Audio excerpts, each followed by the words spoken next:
هي اصلا شركه ايجي مثلا ما عندهاش غير الاوزان الاصليه زي الكتالوج.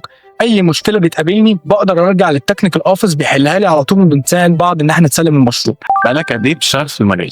احنا الشركه بتاعتنا في السوق المصري بقى لها حوالي 52 سنه. احنا في ادوبي كونستراكشن على طول بندور على قطاع ينافس في الاسعار اللي في السوق المصري، وفي نفس الوقت الجوده بتاعته تكون عاليه، ويكون كمان في سبيكس حديثه بالنسبه للقطاع، وده اللي قدرت توفره شركه ايجي ماس. هل انا كعميل ممكن اطلب ان الشركه تشتغل بقطاع معين، ولا الشركه اللي بتحدد القطاعات المناسبه؟ احنا مهمتنا في شركه ادوبي كونستراكشن كتكنيكال تيم ان احنا نوجه العميل للقطاعات المناسبه لاحتياجاته عشان نشتغل بيه. لو حد بيشطب مكانه وبيفكر يستخدم قطاع من القطاعات المطلوبه تقول له ايه؟ احنا بنحرص على ان العميل يحصل على اعلى جوده، لسبب ان الشغل ده هو السمعه بتاعت الشركه بتاعتنا. اللي بيميز شركه ايجي ماز ان قطاعاتهم كلها اوزان كتالوج، لسه القطاعات مش موجود منها في السوق اوزان مضروبه او كده.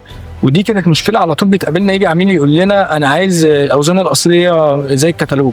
هي اصلا شركه ايجي ماز ما عندهاش غير الاوزان الاصليه زي الكتالوج، مش زي الشركات الكتيره قوي اللي موجوده في السوق المصري اللي دلوقتي قطاعاتها بقت مضروبه. من وجهه نظرك شايف الشركه بتاعتك ممكن تحقق ايه بالتعاون مع ايجي ماس؟ انا من اول يوم بقول للمهندس احمد المصري احنا مش هنا بس عشان ناخد جزء من الماركت، احنا هنا عشان ناخد الماركت كله.